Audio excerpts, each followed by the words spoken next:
BBC Sounds. Music, radio, podcasts. Hello, and thanks for listening to the Farming Today podcast. I'm Kaz Graham.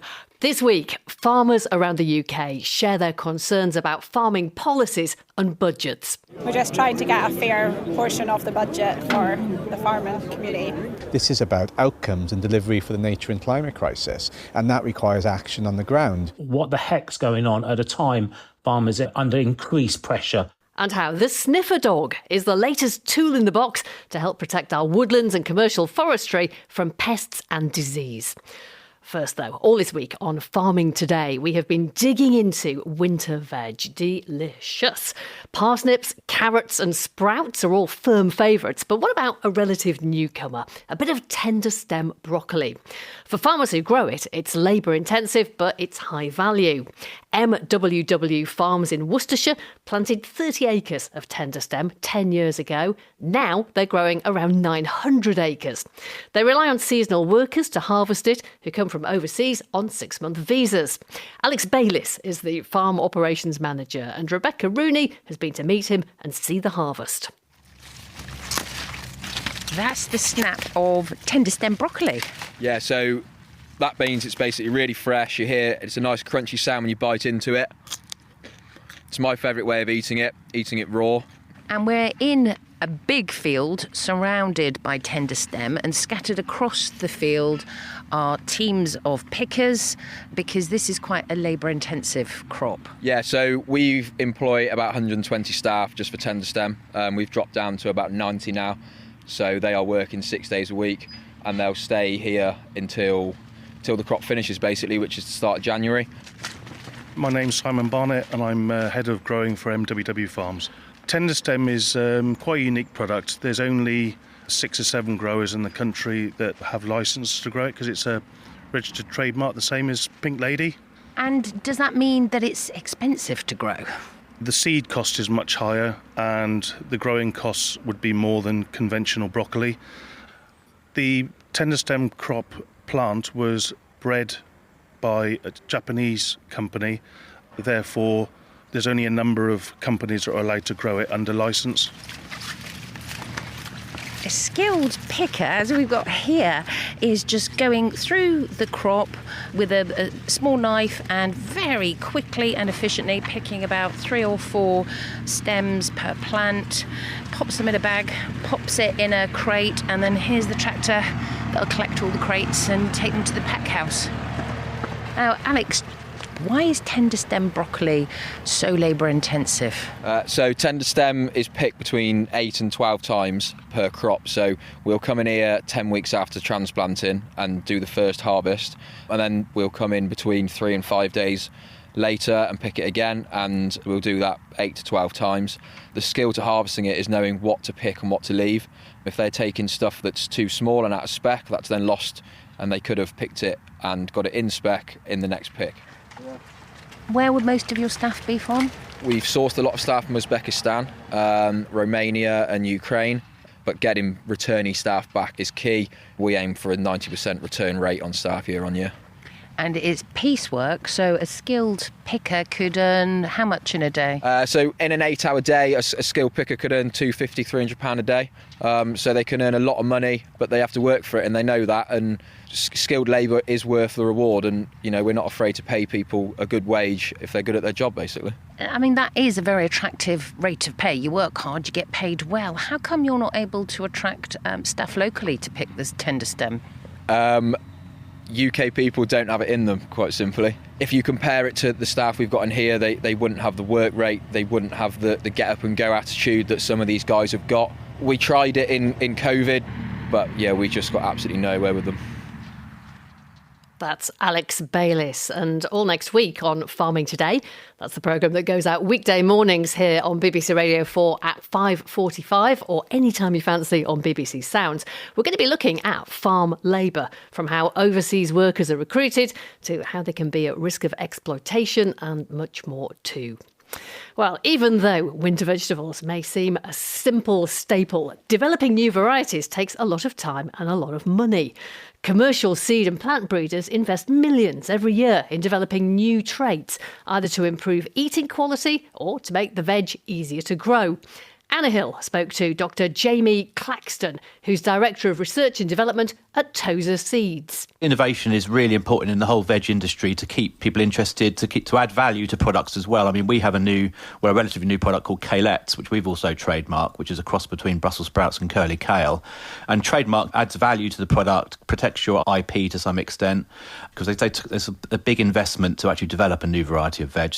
And are farmers keen to take up new veg, or do they prefer growing what they've always grown? Well, I guess it's easier to grow something you've already grown because it's kind of you know how it behaves in the field. I mean, new veg can be a little bit challenging for us and for growers because they're a little bit unproven in terms of growing conditions can be a bit variable. But they do enjoy growing them. It's something different and it can give higher returns to the grower as well if it's a higher value product. What's on the horizon and how far away is the next big thing, do you think? We're continually innovating new varieties. I think disease resistance and resilience to weather is the key in terms of getting that into traditional vegetables, as well as looking at new things as well. We're looking at things like new types of Cavolo Nero crosses where we're producing mini baby Cavolo Nero, coloured kales as well. So we're always looking at new flavours, new developments, and even things like vertical farming where we're developing products for different growing technologies. So we're always looking at new technologies, new flavours and new colours, things like red Brussels sprouts as well. And also nutritional composition. We've got projects on things like parsnips. Parsnips are actually very high in things like folates. We've got a project with the University of Southampton looking at parsnips as a superfood. Nutritional side of things is really important as well. Dr. Jamie Claxton. The government risks creating a culture of fear and resistance amongst farmers. That's according to the Nature-Friendly Farming Network. It's highlighting the suspension of grants which help farmers in England invest in infrastructure which improves the environment. That's things like better slurry storage to protect waterways or planting hedges to improve habitats. Defra says the Capital Grants Scheme, to give it its proper name, has been temporarily closed after unprecedented demand. Now, this comes at the same time as other changes which farmers say are eroding their incomes and their confidence in the schemes that they've been encouraged to join, which pay for or pay towards the cost of improving the environment. Farmers in the uplands waiting for a new scheme tailored to them have been told it will be delayed until next summer. In the meantime, they can continue with existing agreements, but at old payment rates, which they say haven't kept pace with inflation. And in the budget, as well as the inheritance tax changes, the Chancellor announced that the phase-out of direct subsidy payments, which began in England in 2021, will be accelerated, so that a farm business expecting around £30,000 next year from the BPS or Basic Payment Scheme will now get around £7,000. Speaking to the House of Lords Environment and Climate Change Committee this week, the Environment Secretary Steve Reid said that while that was a difficult decision, the aim was to protect environmental schemes. We've had to take some difficult decisions. In Defra, looking at the farming part of the budget, the farming budgets, it seemed to me better to focus on the ELMS schemes and protecting that, because that is the levers we have to support farming to transition to models of farming that will be more sustainable financially as well as environmentally into the future. And therefore, something else had to give. And I'm afraid that was the Basic Payments Scheme, which in the round offers less value for money than the SFI or other ELM schemes. Now, in managing that reduction, we sought to protect smallest farmers the most. Steve Reid told peers that the Capital Grant Scheme had to be paused because too many people had applied for it and there was a danger of an overspend. You know, it is disappointing whenever you have to pause something, but it's very, very important that we remain within budget. Given the financial circumstances that we're in, we can't allow some parts of the budget to overspend and causing knock-on effects on other budgets that we then have to cut. So we're simply trying to manage the budget within the financial year. Well, Martin Lyons farms in Cambridgeshire, and he's the CEO of the Nature-Friendly Farming Network, which was set up by farmers to help put nature at the heart of their farms. He told Charlotte Smith that farmers are being sent a negative message. It's the uncertainty it's giving to farmers. Many of those ambitious farmers have been delivering or are keen to deliver environmental improvements alongside food production and other outcomes. This uncertainty of slowing applications of schemes, timelines, and delaying payment opportunities for capital grants, it just is delivering uncertainty of what the heck's going on at a time farmers are under increased pressure financially, climate-wise, and other things. So let's just talk about how it might work then. If a farmer, for instance, wanted to plant hedgerows with the idea of trying to stop soil erosion, how would that sort of idea be affected by what's happening? Well, the time to plant hedgerows is now, not in the summer. And having this pause in access to the capital grants, that means the window for this winter will be over before those grants can be agreed. So that's another year that's going to be delayed. And every year we're delaying doing action, it takes a few years for those hedges, trees and habitats to grow up to do the action they're meant to do. And if we're in a climate and nature emergency, the action needs to be happening now, not in years to come. But as the Secretary of State for the Environment has pointed out, the Defra budget is finite. They have paused applications for that particular grant because there's a danger of an overspend. They can't spend money they simply don't have. They've committed to the budget. They've no withdrawing the old payments. So they've been telling farmers, we want you to deliver this, and then they've turned around and shut the door.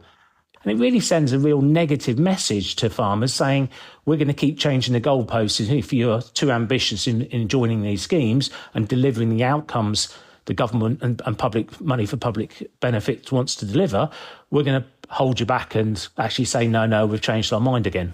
Is the government really supporting farming and really supporting farmers who are wanting to deliver environmental improvements, climate mitigation, and underpinning food security to give us a landscape that can produce food and nature in the future? Well, they will say, yes, we are, because in a very difficult financial situation, we have made $5 billion available over the next 2 years. So where's that $5 billion going?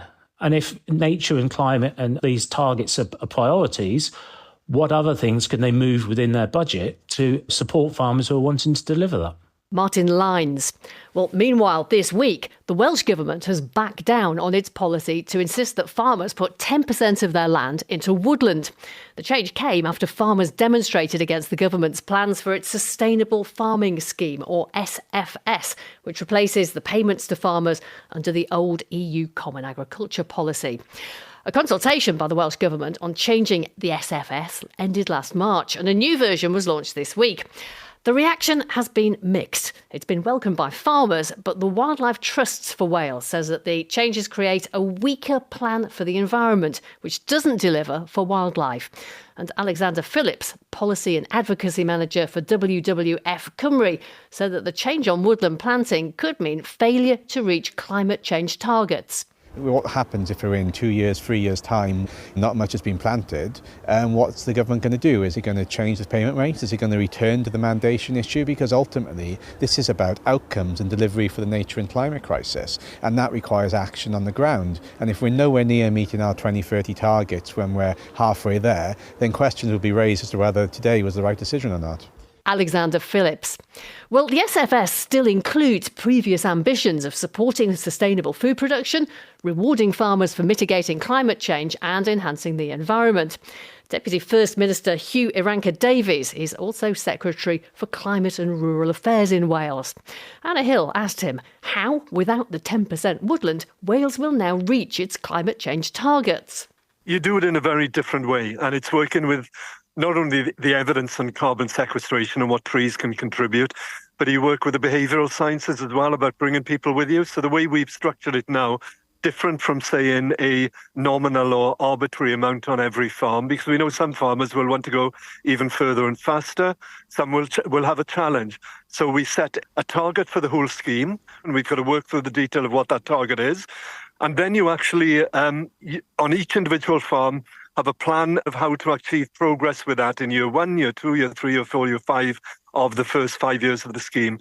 And then over that, you put a governance structure to make sure that we're making progress on it. The wildlife conservationists were not happy with your change on woodland planting. Many people say this is a U-turn and at the cost of climate change. It's far from a U-turn because we are very aware of the Climate Change Committee desires for Wales So we're still very fixed on that and the fact that we have to deliver woodland coverage as part of our obligations. But the other thing is that we genuinely believe that if we actually have stakeholders come with us on this, because the funding will be there to inspire you and incentivize you to do this, far from a step back on this, it's a step forward in a different direction. We potentially can secure much more woodland coverage by working with people instead of just telling them in a more arbitrary way.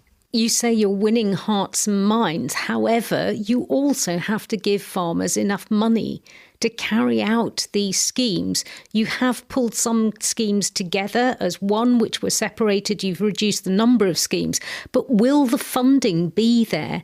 Well, that's the next big part of the paradigm. What we have done already is we guaranteed the BPS last year. We've guaranteed it for the year ahead in this preparatory year as we work to phase in the Sustainable Farming Scheme in 2026. But now we have to actually model the detail of payments to each individual element and secure the funding we need for the overall scheme as well. So the job isn't finished yet. Yeah, securing the funding is a serious issue. The Welsh Government was given an increase in funding by Westminster. Are you ring-fencing the amount for agriculture, and how much will that be? So we make our own decisions in Wales on money that is passed to us from the UK government, but we're glad that actually the quantum of funding has been passed on to the Welsh Government. We've got a clear signal of intent in what we've already done with the BPS funding in the last 2 years. Wasn't done in England and elsewhere, by the way. We've actually guaranteed that funding going on as a block there to give that certainty. Yeah, but that was set a while ago, wasn't it? Inflation has occurred. Inflation has occurred indeed. But what we've argued to the UK Treasury, I'm glad to see that they've responded, is we needed to have not only the protection of the fund that we had the previous year, but actually with an uplift as well, recognising inflation. So I'm pleased that that has come through. Hugh Iranka-Davies. In Scotland, farmers are demanding a bigger agriculture budget from the Scottish Government. This week, hundreds of farmers and crofters joined a rally outside the Scottish Parliament to lobby MSPs ahead of next week's Scottish budget, and also to protest against the UK Government's decision to put inheritance tax on farmland. We're just trying to get a fair portion of the budget for the farming community. The country needs us. You can survive without a lot of things, but you can't survive without food. Coming down from Orkney, 10% of the population is directly employed in the industry. And so if you pull or cut funding, that's going to have a huge impact on jobs, well-being, communities, and that point needs to be stressed. Farmers may be asset rich, but they're very cash poor. Well, the farming union NFU Scotland wants the overall agriculture budget to increase by £50 million to £776 million. And for the £46 million which was taken from the agriculture budget in 2022 and 2023 to fund other priorities to be returned. Scotland's Cabinet Secretary for Rural Affairs, Mary Goujon, addressed the rally. She says the government is listening. Now I recognise and I hear loudly and clearly your asks now of the Scottish Government and what you want to see in the budget that we'll be introducing next week. I can't outline any of the details of what will be put forward in that just now. But what I can say is I can reiterate the commitments that have been made by our First Minister. He was at AgriScot the other week where he made that firm commitment about the return of the ring-fence money, which I know has caused a lot of concern with the industry. And today, just in the chamber at First Minister's questions, he made a cast iron commitment that the £46 million will be returned to the budget. NFUS is also calling for the farming budget to be protected. In the past, money for farming has been ring-fenced, but this year it was included in the block grant given to the Scottish Government. Charlotte spoke to NFUS President Martin Kennedy just as the rally ended. The UK Government have actually decided to discontinue that ring fencing and put all funding into the block grant for the Scottish Government. So now the Scottish Government is absolutely 100%. They've got full autonomy in how much support is going to go into agriculture. So we had to make it crystal clear to not only the government but all parliamentarians that we need to make sure that they still ring fence an element of that block grant that's now come up to the Scottish Government. How confident are you that that's what will happen? We've heard a lot of warm words today. We've heard a lot of warm words from the First Minister in the past that is very supportive of the agricultural industry. We heard it again today from the Cabinet Secretary for Rural Affairs, Mary Goujon, and the Agricultural Minister, that what we need to see it in the budget next week.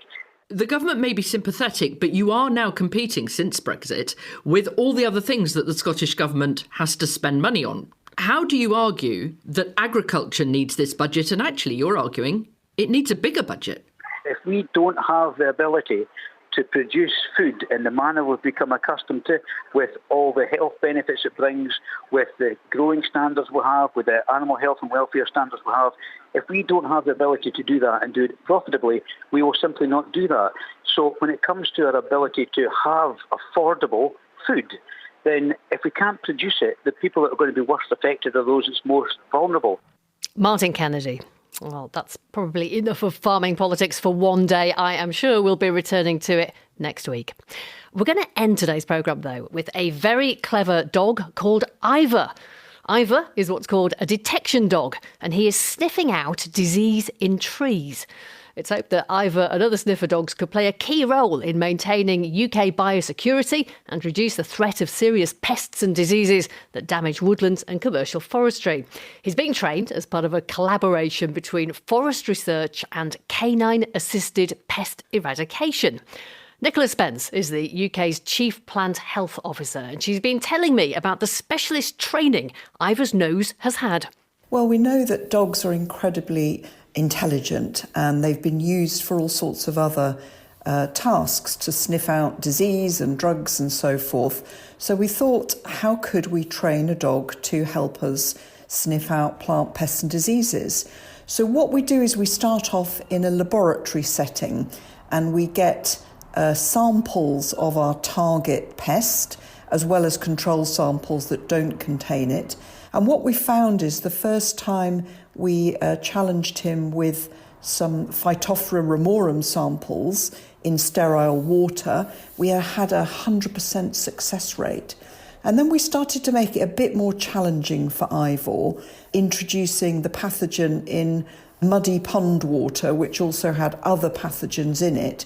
And he had a slightly lower 89% success rate. But then once we challenged him again, we were back up to 100%. So we're really excited about the possibility that we can use dogs like Ivor to help us with plant pest and disease detection. Yeah, we're talking about this specific dog, Ivor. He is a Spanador. It's a kind of spaniel lab cross.